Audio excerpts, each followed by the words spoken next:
Hello student, I welcome you in class 12 physics chapter 1 electrostatics lecture number 3।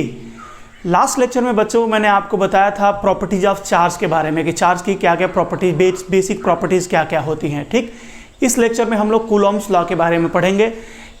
ठीक है, और Coulomb's law को पढ़ने के बाद इसमें इसके लिमिटेशंस देखेंगे, इसके एप्लीकेशंस देखेंगे और उसके बाद इसमें ढेर सारे न्यूमेरिकल सॉल्व करने वाले हैं। तो बच्चों शुरू करते हैं आज का lecture. My name is Praveen Pandey and you are watching fearless physics at pinnacle techno school. चले शुरू करते हैं। Coulomb's law, Coulomb's law.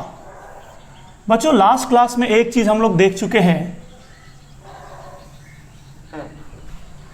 कि दो चार्ज एक दूसरे को इंटरैक्ट करते हैं। इंटरैक्ट करने का मतलब दो चार्ज एक दूसरे पर फोर्स एक्सर्ट करते हैं, जिस फोर्स को हम लोग इलेक्ट्रिक फोर्स कहते हैं। ठीक, तो अगर कोई भी दो पॉइंट चार्ज किसी डिस्टेंस पर किसी सेपरेशन पे रखा हुआ है तो उनके बीच में कितना अट्रैक्टिव या रिपल्सिव फोर्स एक्ट करेगा, उस फोर्स के बारे में लॉ दिया है कूलॉम साहब ने, जिसको हम लोग कूलॉम्स लॉ कहते हैं। So basically Coulomb's law measures the electrostatic force between two point charges.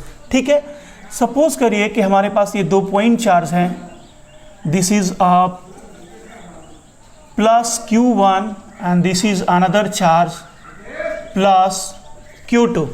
Okay, suppose कर लिया जाए कि दोनों चार्ज के बीच की जो डिस्टेंस है, सेपरेशन है, वो है R। ठीक है, तो बच्चों होता क्या है कि जब भी दो पॉइंट चार्ज होते हैं, ठीक, these are the two point charges Q1 and Q2, दोनों एक दूसरे पर जो फोर्स एक्सर्ट करते हैं along the line joining them, दोनों को मिलाने वाली लाइन के एलॉन्ग फोर्स एक्ट करता है। क्योंकि मैंने दोनों पॉजिटिव चार्ज लिया है तो ये रिपल्सिव फोर्स एक्ट करेगा। यहाँ पर यू कैन सी दोनों पर equal and opposite force act करता है। ये हो गया F, इसका मैग्नीट्यूड मैं ले रहा हूँ F, डायरेक्शन उल्टा होगा दोनों पर। इस फोर्स की जो वैल्यू आती है, the magnitude of this force is proportional to the product of the charges. दोनों चार्ज के मैग्नीट्यूड्स के प्रोडक्ट के प्रोपोर्शनल होता है। F proportional to Q1 into Q2 and F is inversely proportional to square of distance between them। दोनों के बीच के distance का स्क्वायर का इन्वर्सली प्रोपोर्शनल होगा। क्या देखा पहले में आपने, क्या देखा कि अगर दोनों चार्ज का प्रोडक्ट ज़्यादा होगा तो फोर्स भी ज़्यादा होगा। सेपरेशन डिस्टेंस के स्क्वायर का इन्वर्सली प्रोपोर्शनल है, यानी डिस्टेंस ज़्यादा होगा, R ज़्यादा होगा तो फोर्स की वैल्यू कम होगी। तो चार्ज के बीच का डिस्टेंस बढ़ेगा तो उनके बीच लगने वाला इंटरैक्टिव फोर्स घटेगा। क्लियर है? इस लॉ को इनवर्स स्क्वायर लॉ भी कहते हैं, inverse square law. Clear? This is also called the inverse square law, इस वाले पार्ट को। नाउ कंबाइनिंग बोथ, दोनों को जब हम कंबाइन करेंगे then you will get A proportional to Q1 into Q2 divided by R square. ठीक है बच्चों, यहाँ पर अगर प्रोपोर्शनलिटी का साइन हटाएंगे तो F इक्वल टू लेंगे तो एक प्रोपोर्शनल कांस्टेंट आएगा। यहाँ पर प्रोपोर्शनैलिटी कांस्टेंट हम लोग लेते हैं capital K। So K Q1 Q2 divided by R square. Clear?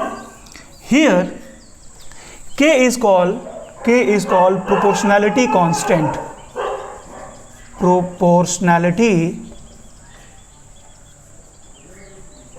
proportionality constant। Clear है बच्चों? चलिए अब समझते हैं बेटा आगे। एक यहाँ पर जो K आया है, जो ये प्रोपोर्शनैलिटी कांस्टेंट K आया है, इस K की वैल्यू K मीडियम डिपेंडेंट होता है। It is medium dependent, it is medium dependent, यानी K की वैल्यू मीडियम पर डिपेंड करता है। अगर ये चार्जेस एयर में रखे हुए हैं तो K की वैल्यू कुछ और होगी, और अगर ये चार्जेस ऑयल में रखे हुए हैं या किसी भी दूसरे मटेरियल में रखे हुए हैं तो इस K की वैल्यू डिफरेंट होगी। क्लियर है? सो नाउ ये फोर्स का फॉर्मूला हो गया F equal to K Q1 Q2 divided by R square. इसको electric force between two point charges भी कह सकते हैं। तो FE से भी इसको आप चाहें तो डिनोट कर सकते हैं। FE means electric force between the charges. ना बच्चों आगे बढ़ते हैं। अगर आपको ये लॉ लिखना है तो मैं थोड़ा सा इसके बारे में लिख देता हूं। अगर आप लिखना चाहें तो इसको नोट कर लीजिए कि according to Coulomb's law,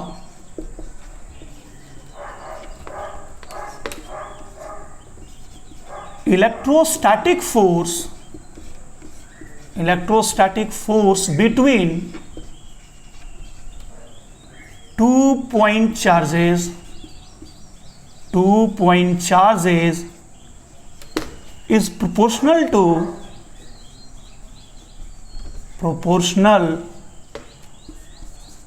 to product of charges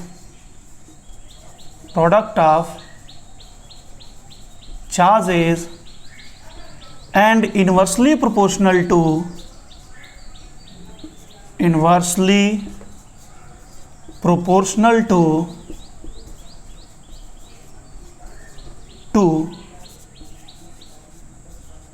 square of distance between them, okay बच्चों, this is the Coulomb's law. ये कूलॉम्स लॉ हो गया। क्लियर? इसको नोट डाउन करिए, पूरा ये सारा कुछ लिख डालिए। ठीक, फिर मैं आपको आगे समझाता हूं। चलिए बच्चों, अभी मैं क्या कर रहा हूं, इस डेफिनेशन को मैं मिटा देता हूं अगर आप नोट कर चुके होंगे तो। चलिए, अब एक बात सिंपल सा हो गया बच्चों कि अगर ये 2 पॉइंट चार्ज रखे हुए हैं R सेपरेशन पर, तो दोनों के बीच में लगने वाला इलेक्ट्रिक फोर्स का फॉर्मूला हो गया K(Q1Q2) डिवाइडेड बाई R²। मैंने कहा कि K की जो वैल्यू होगी ना, इन दोनों चार्ज के बीच के मीडियम पर डिपेंड करेगी। क्लियर है? अगर for vacuum capital K is equals to, इस K की जो वैल्यू होती है वो होती है 9 × 10⁹। क्लियर है? इन SI यूनिट्स K की वैल्यू कितनी हो जाएगी? 9 × 10⁹। अगर इस K का यूनिट निकाला जाए तो यहाँ फॉर्मूले से देखिए, K इक्वल टू कितना हो जाएगा? FR² divided by Q1Q2। तो FR² की यूनिट क्या होगी? Newton metre square divided by coulomb square हो जाएगा। So unit will be newton metre square per coulomb square. So remember that K की जो वैल्यू आई है 9 × 10⁹, ये तब हम अप्लाई करते हैं, ये वैल्यू तब लेते हैं जब दोनों चार्ज कहाँ रखे हो? वैक्यूम में रखे हुए हो। ठीक है, चलिए आगे बढ़ते हैं। इस K को फर्दर हम लोग इस तरीके से लिखना शुरू करेंगे। K की जगह पे रिप्लेस कर देंगे एक नया term, will write 4πε0। K equals to 1/4πε0 and that is equals to 9 × 10⁹। अब देखिए बच्चों, यहां पर एक टर्म आया है ε0। This ε0 is called the permittivity of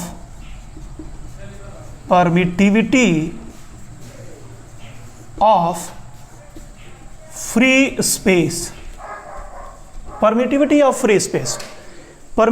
free space का मतलब क्या है? permittivity of vacuum। क्लियर हो गया? This is ε0। इसकी वैल्यू आती है, दिस कम्स इक्वल्स टू 8.85। यहां से आप कैलकुलेट कर सकते हैं इसकी वैल्यू को। तो 8.85 × 10⁻12। देखो ε0 का जो यूनिट होगा K का यूनिट का ठीक उल्टा होगा, और K की यूनिट ये है, इसका उल्टा कर दो आप। तो ये newton metre square per coulomb square है, तो इसका उल्टा करोगे तो क्या बनेगा? Coulomb square per newton metre square. This is the value of ε0। इसको आपको याद रखना पड़ेगा, न्यूमेरिकल्स में हमको यहाँ ये यूज करना पड़ेगा। चलिए आगे बढ़ते हैं बच्चों। फाइनली ये हमारा कूलॉम्स लॉ हो गया। ठीक, अब एक चीज देखिए, आपसे कुछ छोटी छोटी चीजें पूछी जाएंगे, लाइक ε0 का डायमेंशन। एक क्वेश्चन पूछा जाएगा ε0 का डायमेंशन। तो dimension of ε0 will be equal to how much? देखिए भाई, यहाँ से ε0 का डायमेंशन पूछना, तो क्या ये यूनिट है ना इसका, इसको लिख सकते हैं dimension of coulomb square divided by newton into metre square. This will be equal to dimension of coulomb का क्या होता है? Q बराबर होता है IT। आपको डायमेंशन चैप्टर पढ़े हैं तो Q बराबर IT और I का होता है एम्पियर और T का टाइम हो जाता है, तो उसका स्क्वायर है ये, तो A square T square divided by newton का होता है MLT minus 2 into metre square का हो जाएगा L स्क्वायर। बच्चों इसको फाइनली सॉल्व करोगे तो क्या मिलेगा, dimension of epsilon naught is equals to कितना आ रहा है, इसको ऊपर ले जाइए, it will comes equals to m power -1 L power 2 और 1 3 हो जाएगा, ऊपर जाने पर -3 हो गया, T पावर -2 नीचे है, ऊपर जाएगा तो +2 और +2 पहले से है पावर +4 और A power 2। This is the dimensional formula for epsilon not, ठीक है, यानी परमिटिविटी ऑफ फ्री स्पेस। चलिए बच्चों इसके आगे बढ़ते हैं। एक बात और बोल दूं मैं, एफ ई जो होता है इलेक्ट्रिक फोर्स या इलेक्ट्रोस्टैटिक फोर्स, जो भी बोलिए, इलेक्ट्रिक फोर्स, ये जो फोर्स होता है इंडिपेंडेंट ऑफ मीडियम,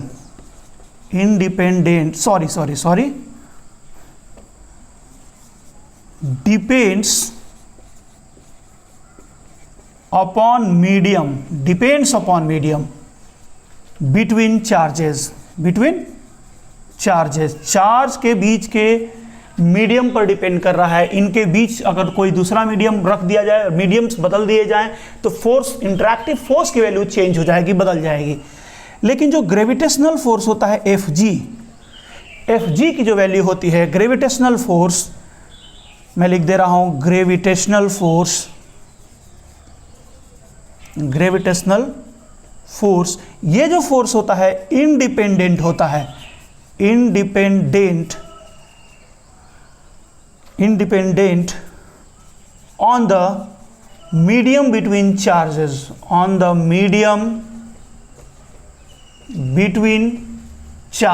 क्लियर हो रहा है बच्चों सबको?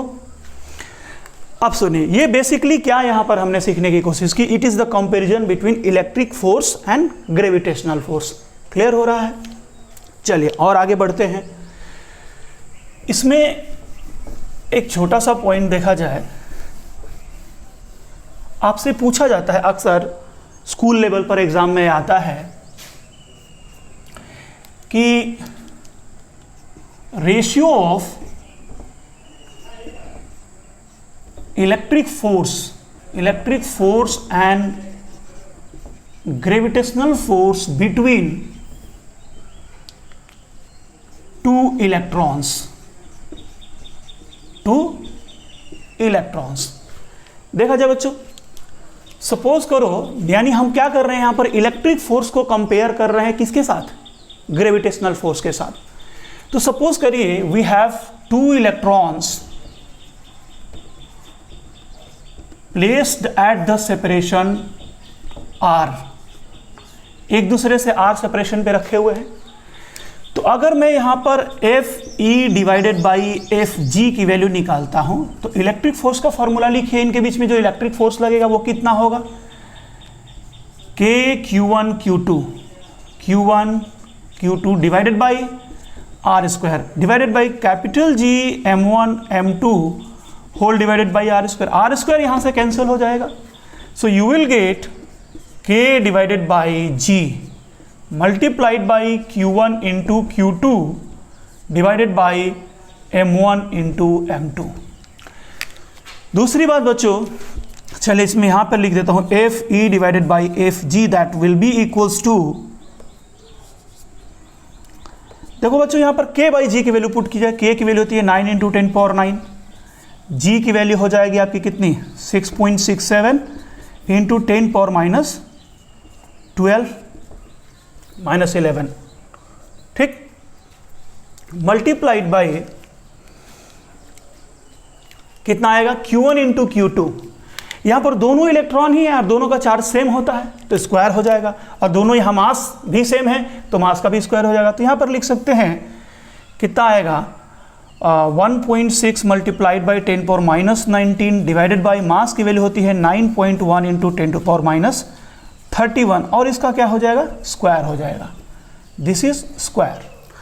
अब क्या करना है बच्चों, आप यहां से क्या कर सकते हैं कि दोनों को, इस वैल्यू को सॉल्व करिए, ठीक। आप इसको सॉल्व करेंगे, देन यू विल गेट, मैं इसे मिटा दूं, ऊपर लिख देता हूं, ठीक। चलिए, जब आप कंपेयर करते हैं देन क्या मिलता है, यहां से ये रेशियो आता है FE divided by FG equals to approximately 4.17 multiplied by 10 to the power 42। Clear, 10 power 42। तो आप क्या देख रहे हैं, आप अगर इसको छोड़ दीजिए, केवल इसको कंपेयर करते हैं, तो देखिए क्या आ रहा है, FI की वैल्यू में अगर आप FG से डिवाइड कर रहे हैं तो अप्रॉक्सीमेटली जो वैल्यू आ रही है 10 पावर 42 आ रही है। 10 पावर 42 बहुत बड़ा नंबर है 1 से, यानी कह सकते हैं कि FE की जो वैल्यू न्यूमरेटर जो है डिनोमिनेटर से बहुत बड़ा है। कितना बड़ा हो गया, अप्रॉक्सीमेटली 10 पावर 42 टाइम्स हो गया। क्लियर हो रहा ना, यानी electric force is very large force respect to the gravitational force. So here I can write an statement, electric force, देखो बच्चों मैं कभी कभी इसको इलेक्ट्रिक फोर्स बोल रहा हूं, कभी कभी इलेक्ट्रोस्टैटिक फोर्स बोल रहा हूं, इससे कंफ्यूज नहीं होना है। इसको इलेक्ट्रिक फोर्स भी कहते हैं, इलेक्ट्रोस्टैटिक फोर्स भी कहते हैं। Electric force is very large relative to gravitational force, relative to gravitational force. Okay, now आगे चलते हैं, इसमें और भी कुछ सीखते हैं। इलेक्ट्रिक फोर्स जो होता है, electric force is conservative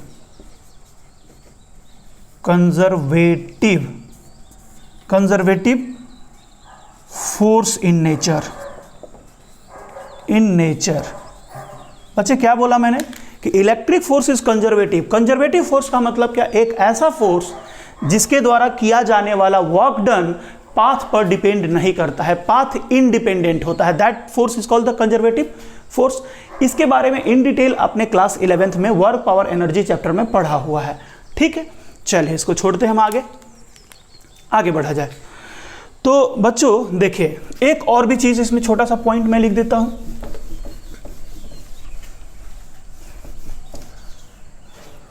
suppose करिए we have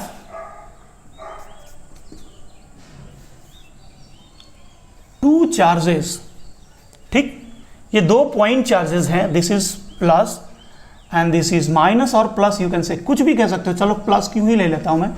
this is plus Q1 and this is plus Q2। क्या करेंगे, ये दोनों एक दूसरे को रिपेल करेंगे, ये इधर की तरफ फोर्स लगाएगा और ये इधर की तरफ फोर्स लगाएगा।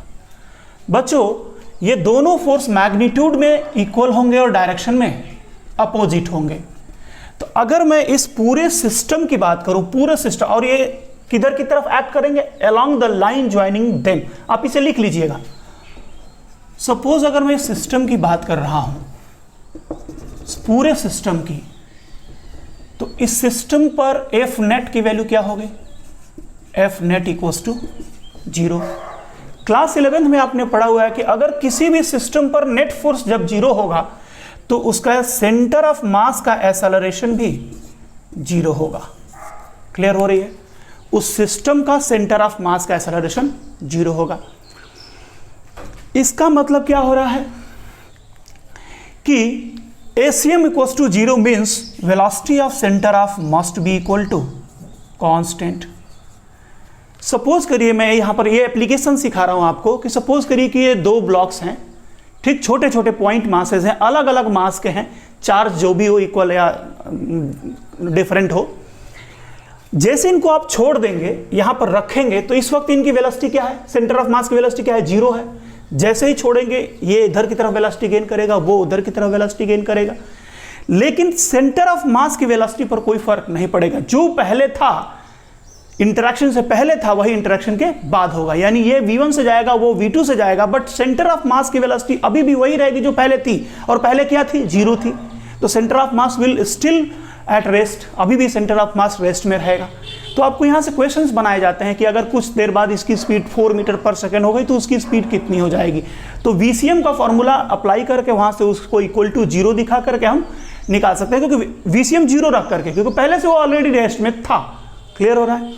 चलिए, आई थिंक मैंने आपको सब कुछ बता दिया कूलॉम्स लॉ के बारे में। ठीक है, चलिए बच्चों, तो फाइनली आपको एक बात याद रखना है, इतना कुछ पढ़ने के बाद इसको थोड़ा सिंप्लीफाई कर दीजिए कि अगर दो चार्ज हैं, सिमिलर चार्ज है, जैसे हम प्लस और प्लस ले लिए या माइनस माइनस, तो ये एक दूसरे को रिपेल करेंगे और रिपल्सिव फोर्स की वैल्यू आएगी F equal to K Q1 Q2 by R square. अगर ये वैक्यूम में रखे हुए हैं so this K will be equals to 9 into 10 to the power 9। बहुत ही सिंपल है, इसमें और कुछ भी ज़्यादा सोचने की जरूरत नहीं है। क्लियर? चलिए, और अगर एक पॉजिटिव और एक निगेटिव होगा तो अट्रैक्टिव हो जाएगा, फोर्स का फॉर्मूला अभी भी वही रहेगा। क्लियर? चलिए, एक नया टॉपिक उठाते हैं, कूलम्स लॉ हो गया। कूलम्स के लॉ के बाद मैं लिख देता हूं Coulomb's law in vector form. Coulomb's law in vector form. Clear है बच्चों? सपोज करिए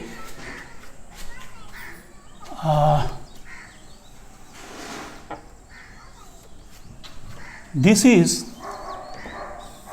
x-axis, y-axis and z-axis. It is origin and we have two charges. Both are positive. हमने दोनों को पॉजिटिव लिया, पॉजिटिव लेकर के ही करेंगे। ठीक है, this is Q1 and this is Q2। जो चार्ज Q1 है इसका पोजीशन वेक्टर हमें दिया हुआ है R1 and position vector of charge Q2 is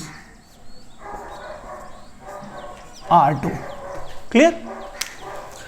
now Q1 पर फोर्स निकालना है किसके द्वारा? Q2 के द्वारा। क्लियर? तो since both are positive, Q2 Q1 को इधर की तरफ रिपेल करेगा, इधर की तरफ along the line joining them, दोनों को मिलाने वाली लाइन के along रिपेल करेगा in this direction। This is the force on 1, ऐसे लिखते हैं, force on 1 by 2 and this is the force on 2 by 1, ऐसे लिखेंगे। क्लियर हो रहा है? अब सुनिए बच्चों, यहां पर मैं क्या कर रहा हूं कि Q1 का पोजीशन वेक्टर 2 से मैं ले रहा हूं, इसको लिख दे रहा हूं क्या? R ऑफ 1 फ्रॉम 2, तो R12। क्लियर? वेक्टर मेथड से देखिए, R2 plus R12 equal to R1 from the triangle method. So आप यहां से लिख सकते हैं R2 plus R12 equals to R1 implies that here I can write R12 equals to इसको उधर भेज दीजिए, क्या बनेगा? This is R1 minus R2। अब हम लोग कूलॉम फोर्स की वैल्यू फाइंड आउट करते हैं। कूलॉम फोर्स भी इसे बोला जाता है F12 equals to, so here F12 is equal to कितना आएगा बच्चों? ये इस पर जो फोर्स एक्सर्ट करेगा that force will be equal to, उसका मैग्नीट्यूड होगा K Q1 Q2 divided by R square. कौन सा R लिया जाए? यहां से यहां तक का डिस्टेंस, उस डिस्टेंस का स्क्वायर करेंगे। क्लियर हो रहा है? सो R12 का मॉड का स्क्वायर करेंगे, यानी मैग्नीट्यूड का स्क्वायर लेते हैं, डिस्टेंस का स्क्वायर इनटू इस फोर्स का डायरेक्शन भी यहां लिखना होगा। और डायरेक्शन हमेशा हम लोग किससे डिनोट करते हैं? यूनिट वेक्टर के द्वारा डिनोट करते हैं। तो यहां पर यूनिट वेक्टर लेंगे इस डायरेक्शन में। इस डायरेक्शन का मतलब क्या? R12 के डायरेक्शन में unit vector. So here I can write R12 cap। Clear हो रहा है? So the force on 1 by 2, that will be equals to K Q1 Q2 divided by R12 mod square multiplied by R12 cap को हम लोग क्या लिख सकते हैं, R12 डिवाइडेड बाई R12 का मॉड ऑफ R12, किसी भी वेक्टर का यूनिट वेक्टर उस वो वेक्टर डिवाइडेड बाई उसका मैग्नीट्यूड से मिलता है, क्लास 11 में पढ़ा हुआ है आपने। सो यहाँ पर अब क्या हो जाएगा, ये वाला इसके साथ अटैच हो जाएगा, बन जाएगा R12 का पावर 3 बन जाएगा, 2 और 1 ऐड हो जाएंगे। So here I can write F12 means what, force on 1 by 2 equals to K Q1 Q2 divided by R12 power 3 mod of R12 power 3, यानी मॉड ऑफ R12 की वैल्यू मैं directly यहां से पुट कर देता हूं, this becomes R1 minus R2 power 3 multiplied by R1 minus R2। This is the formula for force on 1 by 2। देखो बच्चों, ये फॉर्मूला बहुत ही सिंपल है, इसको याद रखने में कहीं कंफ्यूज नहीं होना है। ये क्या है, फोर्स ऑन 1 बाई 2, सिंपल है। 1 पर फोर्स निकाले हो तो यहां R1 माइनस R2 आएगा, ठीक ना, यहां भी R1 माइनस R2 आएगा। याद रखिए यहां पर पावर 3 होगा, क्लियर, मॉड वाले पर टर्म पर। अब अगर सपोज करो कि आप फोर्स ऑन 2 निकाल रहे हो, फोर्स ऑन 2 बाई 1, तो उसका ठीक उल्टा हो जाएगा ना। सिंपल सा काम करना है, उस केस में आपको करना क्या है, यहां जहां R1 माइनस R2 लिखे हो R2 माइनस R1 लिखेंगे, यहां भी R2 माइनस, यानी जिस पर फोर्स लग रहा है ना उससे माइनस करना है, उसको प्लस रखना है, ठीक, या जिस पर आपको फोर्स निकालना है उसी को 1 मानो। ये है 1 R1 माइनस R2, यहां भी R1 माइनस R2। अगर इस पर फोर्स निकालना है तो इसको 1 मानो और इसके पोजीशन वेक्टर को R1 मानो, उसको R2 मान लो, फॉर्मूला अभी भी वही रहेगा। तो फॉर्मूले में बिना कोई चेंज किए आप इजीली फाइंड आउट कर सकते हैं। दूसरी बात, ये जो फॉर्मूला हमने लिखा हुआ है दोनों को पॉजिटिव मानते हुए निकाला गया है। अगर इसमें से कोई भी एक निगेटिव होगा तो डायरेक्शन जो आपने डायरेक्शन निकाला है उसका ठीक उल्टा डायरेक्शन आ जाएगा, ठीक है। तो आपको करना क्या कि यहाँ पर Q1 और Q2 की जो वैल्यू पुट करनी है वो साइन के साथ पुट करो। अगर ये मान लो Q1 निगेटिव है, सपोज Q1 इज निगेटिव, तो निगेटिव है तो माइनस साइन के साथ पुट करोगे तो ऑलरेडी यहाँ पर माइनस आ जाएगा, तो इसका डायरेक्शन उल्टा हो गया अपने आप, यानी डायरेक्शन अटैच हो जाएगा उसके साथ। सो एक चीज और भी मैं यहाँ लिख देता हूँ कि put Q1 and Q2 with sign, है ना, साइन के साथ पुट करें। क्लियर हो रहा है बच्चों? चलिए आगे बढ़ते हैं।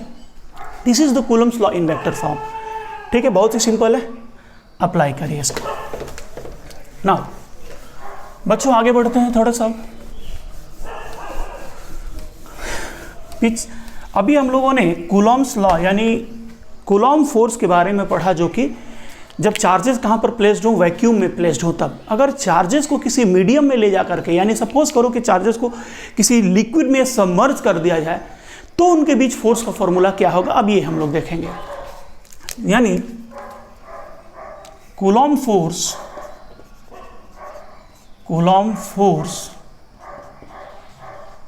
व्हेन चार्जेस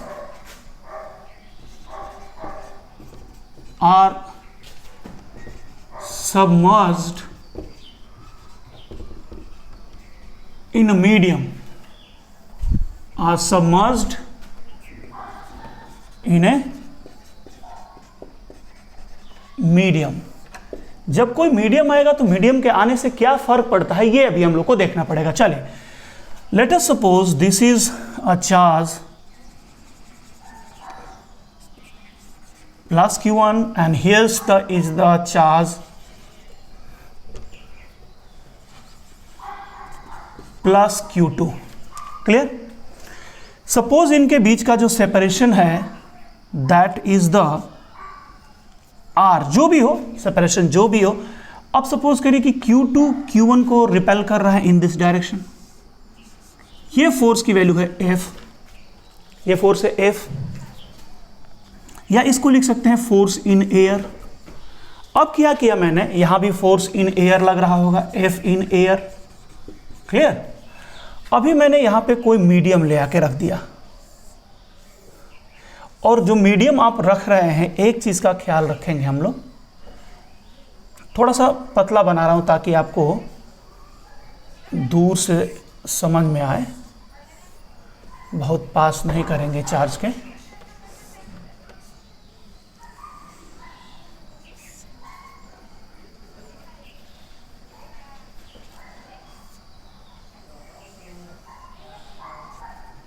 चलिए, सपोज करिए कि ये कोई मीडियम आपने रखा। मीडियम के रखने से क्या होता है, कोई इंसुलेटर है सपोज, ये जब इस मीडियम को रखेंगे तो ये पॉजिटिव चार्ज इस मीडियम के जो एटम्स होंगे, उन एटम्स को क्या करेंगे, इंडक्शन होगा यहाँ पर। इंडक्शन के द्वारा उन एटम्स के शेप को डिस्टार्ट करेंगे, और शेप जब डिस्टॉर्शन होगा तो वो क्या बनते हैं, इलेक्ट्रिक डाइपोल बनते हैं। पढ़ाया था मैंने पिछले लेक्चर में, पहले लेक्चर में ही बताया था वो सारा कॉन्सेप्ट, आज यहाँ यूज हो रहा है।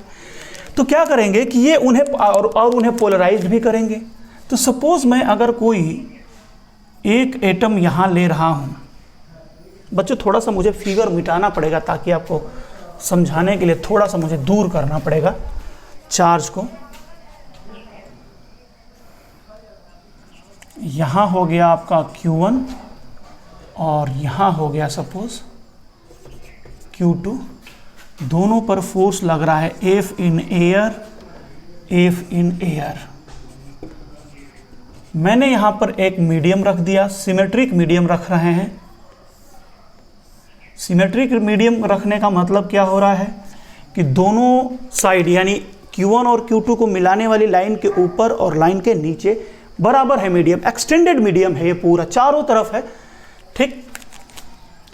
अब क्या होगा कि ये जब इंडक्शन करेगा इस बॉडी में, तो कोई भी अगर एक ले लीजिए आप यहाँ एटम, तो क्या होगा इंडक्शन में, ये वाला निगेटिव और ये वाला पॉजिटिव, ठीक। अगर कोई सामने का एटम लेते हैं तो वो ऐसा हो जाएगा, this is negative and this is positive.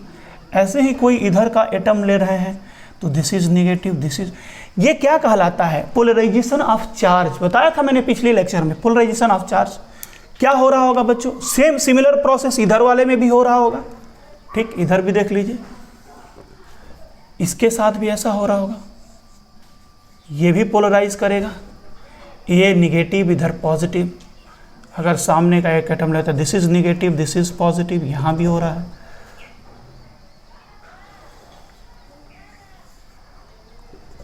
Clear हो रहा है, this is negative this is positive, ठीक है बच्चों।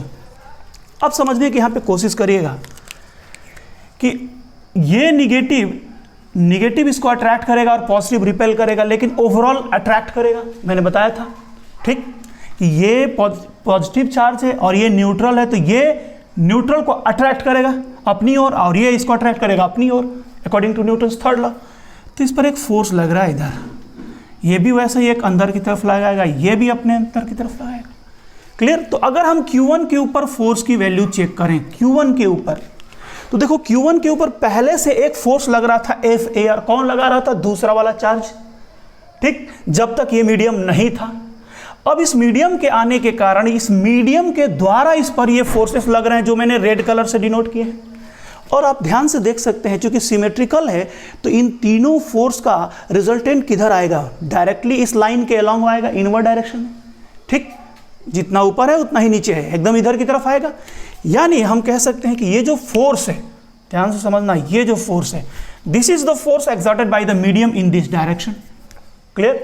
तो अगर Q1 के ऊपर फोर्स की वैल्यू चेक की जाए कि कितनी लग रही है, तो देखो यहां ध्यान से, this is the plus Q1, पहले से इसके ऊपर एक फोर्स लग रहा था इधर F इन एयर।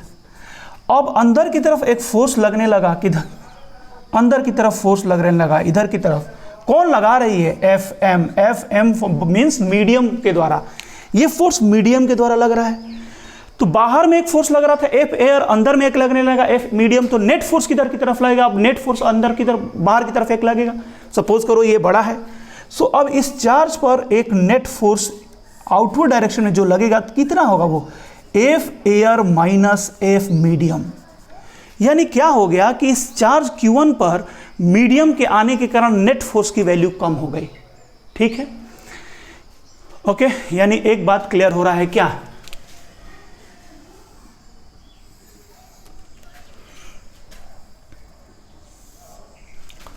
क्या लिख सकते हैं कि when two charges submerged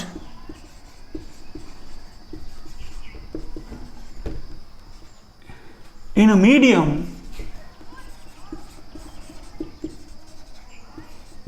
then electric force gets decreased. Electric force घट जाएगा, कम हो जाएगा। क्लियर हो गया? ये बात समझ में आ गई? कितना हो जाता है? इस नेट फोर्स को हम लोग कह देते हैं एफ डैश, कह दिया जाए एफ डैश इलेक्ट्रिक। तो इसको चाहे तो आप लिखेंगे F dash, F E dash equal to, पहले आप ध्यान रखिए कि जो फॉर्मूला आता था कितना आता था? 1/4 pi epsilon naught into Q1 Q2 divided by R square. Formula वही है, आपने लिखा था F इक्वल टू के Q1 Q2 by R square. के जगह पे मैंने 1/4 पाई एप्सिलॉन नॉट लिख दिया। अब इस एप्सिलॉन नॉट के जगह पर एक और छोटा सा टर्म आ जाता है स्मॉल के। ठीक, मैं क्या लिख रहा हूं कि जब चार्जेस को उस मीडियम में सबमर्ज कर दिया गया तब ये टोटल फोर्स उसके ऊपर इतना लगता है। This is the force between two charges when they are placed in a medium. So ये फॉर्मूला हो जाएगा। क्लियर हो रहा है? इस के को क्या कहते हैं? ये जो एक्स्ट्रा टर्म आया ये small k, this is called the relative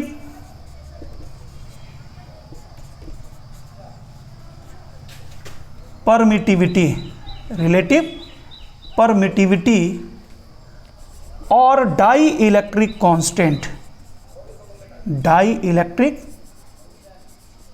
constant of medium. Clear हो रहा है? चलिए बच्चों, यहां पर एक चीज आगे थोड़ा सा मैं इस फिगर को मिटा रहा हूं, या इसी को मिटा दीजिए। हाँ चलिए, इसको मिटाइए, कोई दिक्कत नहीं। देखिए इस चीज को आप ऐसे भी लिख सकते हैं, F dash equals to 1/4 pi epsilon into Q1 Q2 divided by R square. ये फॉर्मूला कब बन रहा है? जब चार्जेस को किसी मीडियम में रखा जा रहा है, वैक्यूम में नहीं है, मीडियम में रखा गया, तब के लिए फॉर्मूला है। यहां एप्सिलॉन आया है, एप्सिलॉन को क्या लिखा गया? Epsilon naught K. क्लियर? इसको क्या बोलते हैं? इसको बोलते हैं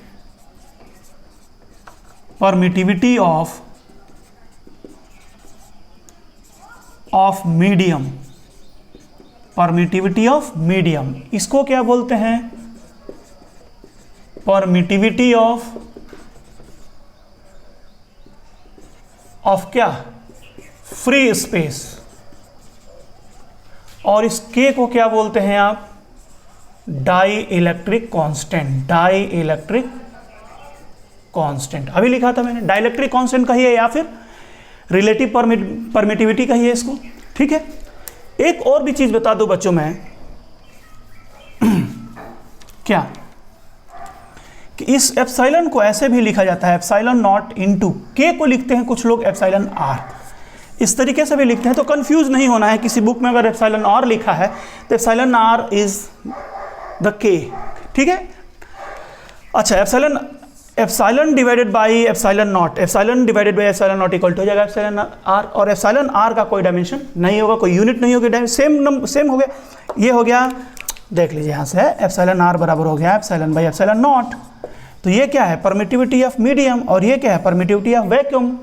तो क्या सेम क्वांटिटी हो गई? तो सेम क्वांटिटी का रेशियो है ये, तो इसका कोई ना तो यूनिट होगा और ना ही कोई डायमेंशन होगा, यानी ये यूनिटलेस हो गया, है ना, यूनिटलेस। चलिए, और डायमेंशनलेस भी ध्यान में रखेंगे।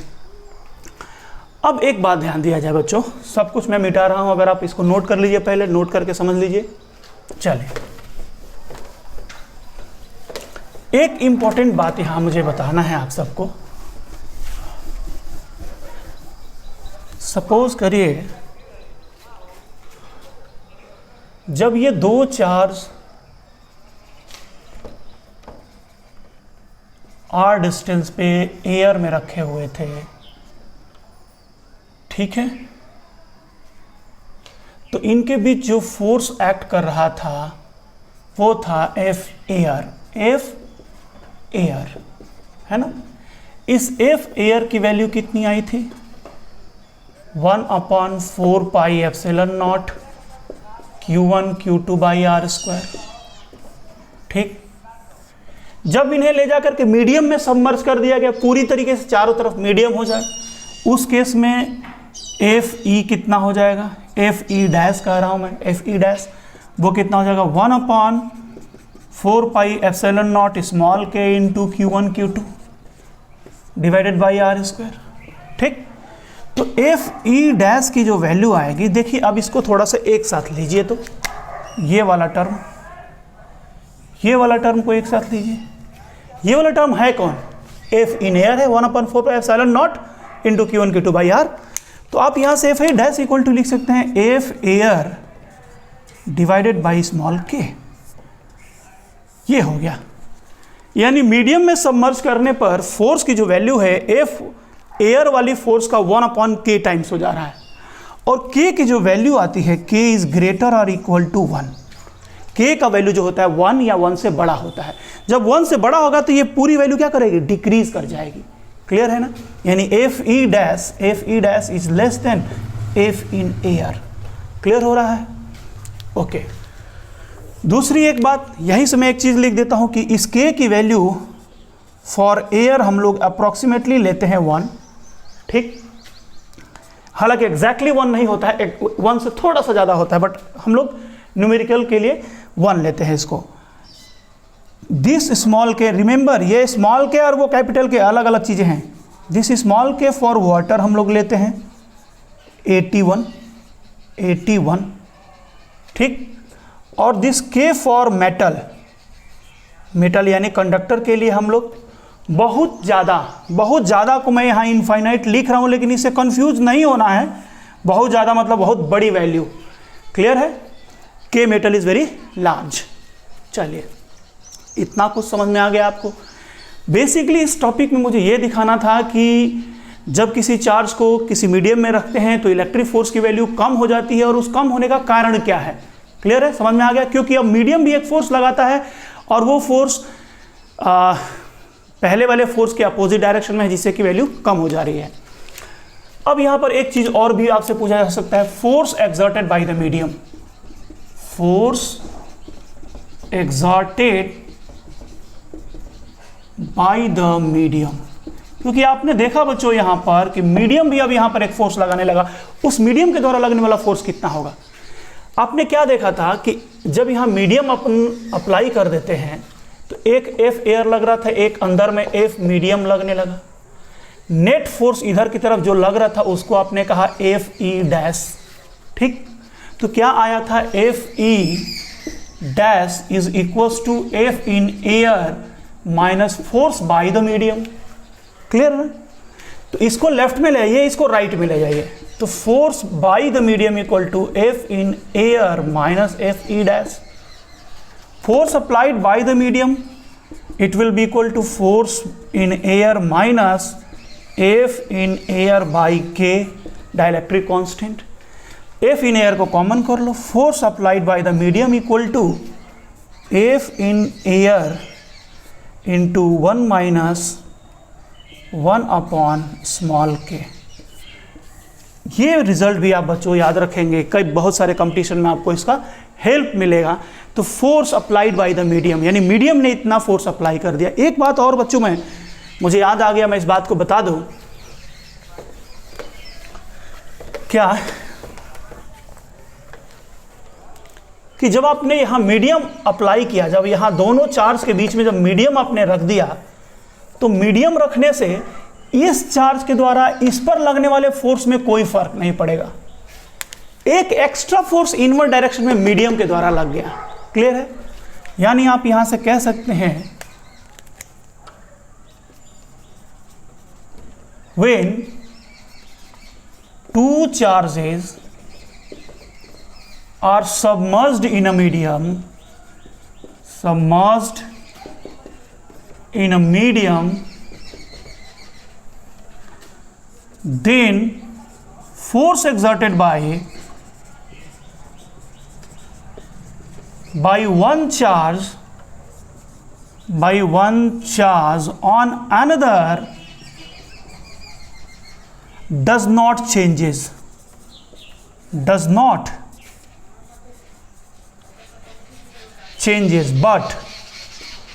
net force on the charge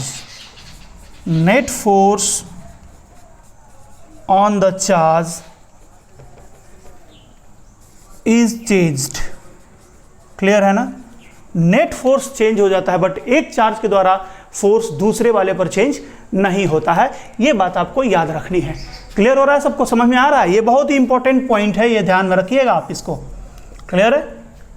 चलिए मैं मिटाता हूं अगर आप इसको, आई होप समझ गए होंगे। बहुत ही इजी सा टॉपिक है। ठीक है, चलिए लिख लीजिए इसे। ऑलमोस्ट हमने आपको सारी बातें बता दी हैं किसके बारे में, कूलॉम्स लॉ के बारे में। अब हम लोग लिमिटेशंस के बारे में देख लेते हैं। कूलॉम्स लॉ के लिमिटेशंस है ना, कहां कहां पर इसको अप्लाई नहीं कर सकते हैं। Limitations of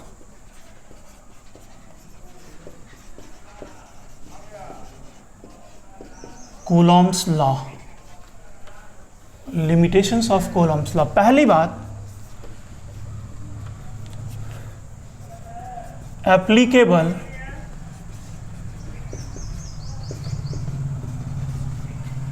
only for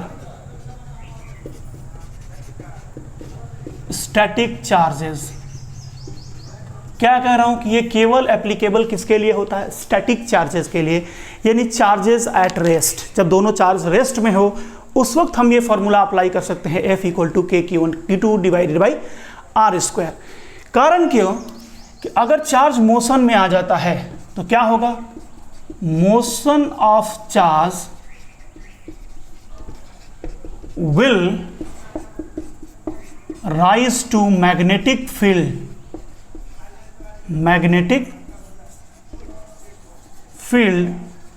and hence the magnetic force, magnetic force. कहने का मतलब क्या कह रहा है भाई कि जब चार्ज का मोशन होगा, मोशन ऑफ चार्ज, मोशन जब होगा तो एक नया फील्ड क्रिएट होता है, राइज टू मैग्नेटिक फील्ड, यानी वो मैग्नेटिक फील्ड पैदा होगी और मैग्नेटिक फील्ड के पैदा होने के कारण एक मैग्नेटिक फोर्स भी एक्ट करेगा। ठीक है, तो नेट फोर्स जो आएगा चार्ज के ऊपर वो चेंज हो जाएगा। क्लियर हो रही है बात? ये ध्यान में रखना है। लेकिन अगर चार्जेस मूव कर रहे हैं, स्टैटिक चार्जेस नहीं है, और वहां पर क्वेश्चन में आपसे कह दिया जाए कि ignore the magnetic force, magnetic force को इग्नोर करते हुए काम करिए, तो उस केस में आप k/q1q2 divided by r² apply use करके अप्लाई करिए। आपका आसानी से आप रिजल्ट पर पहुंच जाएंगे, जो भी आपको रिजल्ट एक्सपेक्टेड होगा। नाउ द सेकेंड वन, दूसरी बात, एप्लीकेबल फॉर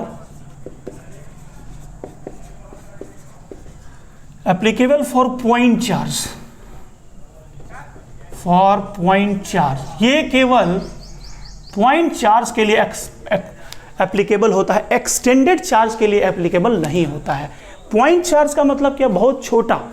अगर दो चार्ज एक दूसरे से किसी डिस्टेंस पर हैं तो चार्ज की डायमेंशन उस सेपरेशन के रिस्पेक्ट में बहुत कम है, तो इनको हम लोग पॉइंट चार्ज कहते हैं। लेकिन अगर सेपरेशन के रिस्पेक्ट में चार्ज की डायमेंशन जो है वो बहुत बड़ी है, चार्ज का डायमेंशन कंसिडरेबल है, उस केस में ये आप अप्लाई इसको नहीं कर सकते हैं। कौन सा formula? k/q1q2/r² can not be applied for the extended charge body. Clear? इसको समझा जाए थोड़ा सा। जैसे सपोज करो कि यहां पर एक क्या होता है बच्चों कि कुछ जगहों पर कुछ जगहों पर लोग सेंटर ऑफ चार्ज का कॉन्सेप्ट यूज करके वो फॉर्मूला अप्लाई कर देते हैं, लेकिन क्यों नहीं अप्लाई कर सकते हर जगह? देखिए मैं दिखा रहा हूँ। Suppose this is a charge body and here is a point charge plus Q. Clear? इस पर भी एक पॉजिटिव चार्ज है, यूनिफॉर्मली डिस्ट्रीब्यूटेड है, इसका सेंटर यहाँ पे है, तो इसके सेंटर और चार्ज के बीच का जो डिस्टेंस है वो है स्मॉल r। तो आपने इसके ऊपर फोर्स लगाया, ये इसके ऊपर फोर्स लगाया, कितना एज्यूम कर लिया आपने? मैं इसे मिटा देता हूं, ठीक है। तो फोर्स का फॉर्मूला अब यहां लेते हैं, मान लेते हैं कि इसका सारा यूनिफॉर्मली चार्ज जो है, तो इसका सारा चार्ज इसके सेंटर पर आएगा, तो दोनों को सेंटर के बीच की डिस्टेंस ले लिया और फॉर्मूला ले लिया k q1 q2। Suppose this is q1, this is charge on it is q2, so q1 q2 divided by R square. ये तो इसका सेंटर और ये चार्ज का डिस्टेंस लेकर के आपने सॉल्व कर लिया। जबकि होता क्या है, आप ये कॉन्सेप्ट लगा रहे हैं, लेकिन ये गलत होने वाला है। क्यों गलत होने वाला है भाई? देखिए, एक्चुअल में ये पॉजिटिव चार्ज है, तो इस पर इंडक्शन की घटना होगी, ठीक। अगर ये मास होता तो मास के केस में आप formula F equal to gravitational formula के लिए G m1m2/r² यूज कर सकते थे, क्योंकि मास में कभी भी इंडक्शन की फिनोमिनन नहीं होती है, लेकिन यहां इंडक्शन की फिनोमिनन होती है। तो इंडक्शन से क्या होगा? देखिए भाई, इसीलिए मैं पिछले में भी बता दूं कि जो ग्रेविटेशनल फोर्स जो होता है दो पार्टिकल के बीच, उनके बीच के मीडियम पे डिपेंड नहीं करता है, जबकि इलेक्ट्रिक फोर्स डिपेंड करता है। क्यों भाई? यहां पर आपने देखा कि इंडक्शन के कारण मीडियम भी एक फोर्स लगा रहा था, लेकिन मास में इंडक्शन की फिनोमिनन नहीं होती है, इसलिए gravitational force between to particle does not depends on the medium in between the masses. Clear हो रहा है बात? समझ रहे होंगे आप इस बात को। चलिए यहां समझा जाए। अब इसके कारण इस पर इंडक्शन होगा, तो इंडक्शन होगा तो क्या होगा? ये पॉजिटिव चार्ज है, जो इसके फ्री इलेक्ट्रॉन होगा उनको अपनी तरफ अट्रैक्ट करेगा। तो इधर में निगेटिव चार्जेस आएंगे, निगेटिव आएंगे तो इधर का पॉजिटिव कुछ कम हो जाएगा, इधर का पॉजिटिव कुछ बढ़ जाएगा। तो यानी एक्चुअल स्ट्रक्चर कैसा बन जाएगा? जैसे ही आप ये चार्ज रखेंगे, दिस इज प्लस Q1 और ये, तो इधर में पॉजिटिव चार्जेस कम होंगे, ठीक। और यहाँ इस साइड में पॉजिटिव चार्ज का जो ये डेंसिटी होगी वो ज़्यादा होगी। क्लियर? तो क्या इस, अच्छा, हालांकि नेट चार्ज अभी भी इसके ऊपर Q2 ही रहेगा। इंडक्शन में नेट चार्ज चेंज नहीं होता है बॉडी, इंडिविजुअल बॉडी का, तो नेट चार्ज अभी भी Q2 है, लेकिन क्या उसका सेंटर ऑफ चार्ज यहाँ होगा? ऑब्वियस सी बात है, यहाँ नहीं होगा, वो थोड़ा सा कहीं इधर की तरफ शिफ्ट कर जाएगा। बोलिए, तो ये जो डिस्टेंस था, आप ये डिस्टेंस ले रहे थे, यहाँ से डिस्टेंस ले रहे थे, यहाँ से ये डिस्टेंस कितना ले रहे थे? R ले रहे थे, और आप क्या कर रहे थे कि फोर्स की वैल्यू निकाल रहे थे K Q1 Q2 by R²। हालांकि अब क्या हो गया, इसका सेंटर ऑफ चार्ज थोड़ा सा इधर की तरफ सेंटर से शिफ्ट कर गया, तो डिस्टेंस बढ़ गई। डिस्टेंस जब बढ़ जाएगा, डिस्टेंस बढ़ेगा तो फोर्स की वैल्यू कम हो जाएगी। तो एक्चुअली जो फोर्स की वैल्यू होगी that will be less than K Q1 Q2 by R²। तो आप क्या देख रहे हैं कि इनके बीच में रिपल्सिव फोर्स की value K Q1 Q2 by R² से क्या होगा? कम होगा, वो बराबर नहीं होगा। समझ में आ रहा है ना? यही बात अगर ये पॉजिटिव चार्ज होता ना, तो ये सॉरी निगेटिव चार्ज होता, तो इनके इस साइड में पॉजिटिव चार्ज बढ़ जाता, ओवरऑल इधर चार्ज डेंसिटी हो जाती ज़्यादा, तो क्या होता कि चार्ज इधर की तरफ शिफ्ट कर जाता, डिस्टेंस कम हो जाता, तो फोर्स की वैल्यू बढ़ जाती। यानी जब ये निगेटिव चार्ज होता तो F greater than K Q1 Q2 by R² आता। कुल मिलाकर के इस केस में F की value K Q1 Q2 by R² तो नहीं होगी, यानी इसको अप्लाई नहीं कर सकते हैं, इस फॉर्मूले को एक्सटेंडेड बॉडी के लिए अप्लाई नहीं कर सकते हैं। ठीक है, एक्सटेंडेड बॉडी पर इलेक्ट्रिक फोर्स किस तरीके से निकालते हैं वो आगे हम लोग देखेंगे, और वो भी हम तभी सिर्फ निकाल पाते हैं जब बॉडी का स्ट्रक्चर कुछ डेफिनिट टाइप हो, जिसका मैथमेटिकल इक्वेशन बनाया जा सके, इंटीग्रेशन वगैरह यूज किया जा सके।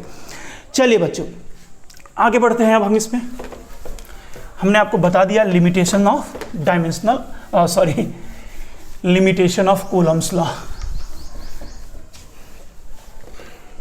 नाउ एक और टॉपिक हम लोग देखेंगे, प्रिंसिपल ऑफ सुपरपोजिशन। देखो बच्चों, प्रिंसिपल ऑफ सुपरपोजिशन क्या है? सपोज करो यहां पर एक चार्ज है Q0, क्लियर है, this is the charge Q0, okay, and I have few charges. इस तरीके से मैंने कुछ चार्जेस ले रखे हैं। This is the charge Q1, this is Q2 and this is Q3। पहले मैं बात ये कर रहा हूं बच्चों, सपोज ये नहीं थे, ठीक, Q1 जो है Q0 पर फोर्स एक्सर्ट करेगा इस डायरेक्शन में, मैं दोनों को पॉजिटिव मान के चल रहा हूं, तो ये Q1 Q2 को इस डायरेक्शन में रिपेल करेगा। इस फोर्स का फॉर्मूला जो है, मान लो ये डिस्टेंस है R1, तो फोर्स का फॉर्मूला आएगा K Q1 Q2 divided by R square. This is the force 1 F1, clear है, ये डायरेक्शन होगा। अगर मान लो यहां पर कोई दूसरा चार्ज आ जाए Q2, तो इस Q2 के आने की वजह से इस पर Q1 के द्वारा लगने वाला जो फोर्स है उस पर कोई इफेक्ट नहीं पड़ेगा। That force will not be affected by the presence of another charge, clear है। इसके द्वारा भी इंडिविजुअल फोर्स कितना लगेगा, इधर की तरफ सपोज करो वो फोर्स हो गया F2, this is the F2, तो इस फोर्स की वैल्यू कितनी हो जाएगी, F2 equal to K Q1 Q2 divided by R square, यानी फॉर्मूला अभी भी वही रहेगा। ये R2 मान लिया मैंने, दिस इज R2, क्लियर हो रहा है, sorry Q2 Q0, this is Q2, this is Q0, this is Q1, this is Q0। अगर कोई तीसरा फोर्स ले आऊं मैं यहां पर Q3, तो Q3 के द्वारा लगने वाला जो फोर्स होगा, डिस्टेंस सपोज R3 है तो इधर की तरफ लगेगा, this is the F3, that will B K Q3 into Q0 divided by R3 का square, R3 square, this is the force by third one, clear हो रहा है। यानी चार्ज Q0 पर किसी एक के द्वारा लगने वाला फोर्स किसी दूसरे के प्रेजेंस से में उसका कोई फर्क नहीं पड़ेगा, कोई चेंज नहीं आएगा। अब इस चार्ज पर नेट फोर्स जो आएगा, नेट फोर्स, इन तीनों का आप क्या कर देंगे, वेक्टर सम कर देंगे। So F net will be equal to vector F1 plus vector F2 plus vector F3 dot dot जितने भी होंगे वेक्टर Fn, ठीक है। This is the principle of superposition. Principle of superposition का कंप्लीट स्टेटमेंट क्या होना चाहिए, इस बारे में मैं थोड़ा सा लिख देता हूं।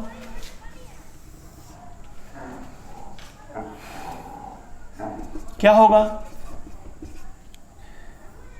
इलेक्ट्रोस्टैटिक फोर्स या Coulomb force, electrostatic force on A charge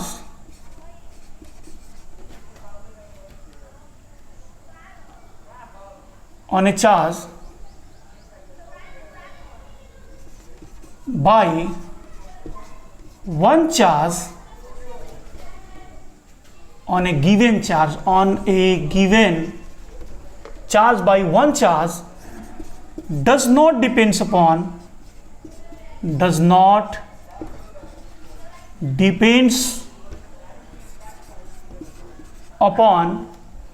presence of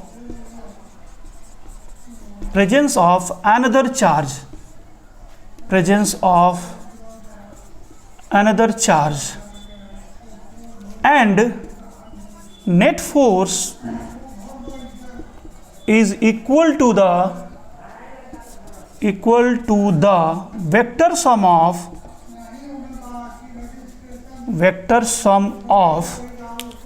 what, individual forces